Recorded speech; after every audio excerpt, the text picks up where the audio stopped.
Hello. Again, this one is going to be a doozy. I don't know how people are going to feel about this, so I'm going to do my best to explain everything when it comes to this. I have a lot of things when it comes to gaming that I am not okay with, and I have a lot of things that I'm skeptical about. Full disclosure, I do very much want to get into the game industry by way of narrative design. It's something I've taken an interest in and want to find my way in to eventually be a writer. And who knows, maybe even a guy to make my own one day. It's just what I want to do.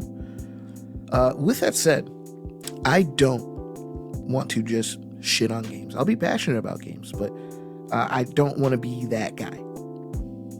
I'm also not going to hold my tongue about the way I feel about certain things, because if I have a personal thing that I feel is I just don't like, so I want to talk shit, I'm not going to say stuff like that.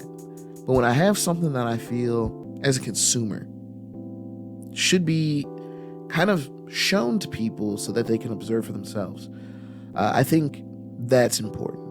And when it comes to stuff like that, it's not even that I want to be a journalist or anything like that, because it's not about journalism. I don't want to go by day and tell you the news.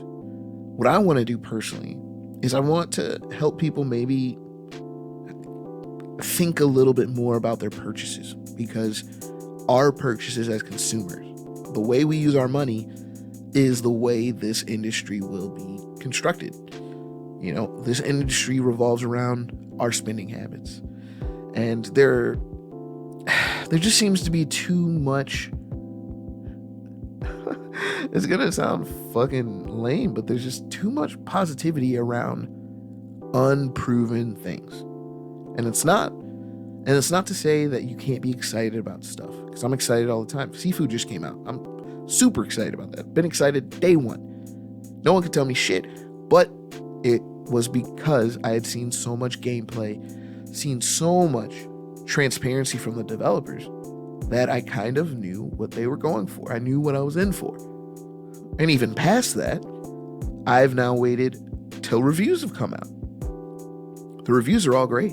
The reviews make a point to say that it's worth the price tag. And I don't just go to, the top people. I go to like a whole group of people who I find known and not known on YouTube, and I just kind of build an opinion. A kind of like consensus. And the consensus is, I'll probably like it, and I'm sure I will.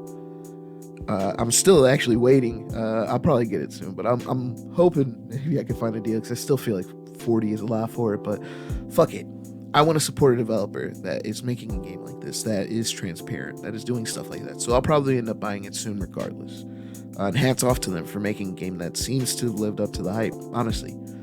But with that, I wanted to make this about 3 games that I've noticed at 3 different levels of possible disappointment. And when I look into these, I'm not going to say that any of these games are bad, because I purposely chose 3 games that I'm excited about equally. Honestly, I'm excited about them equally. I don't think these are going to be bad games. I think they're great games. I think they could be great games. I think they're great games. I just think they could be great games.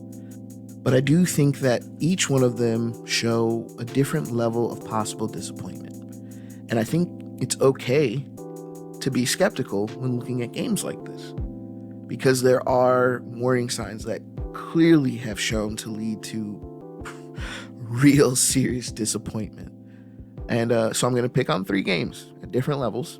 And I'm not going to pick on them, but I'm going to pick 3 games. And we're going to talk about it. It's going to be something different. See how it goes.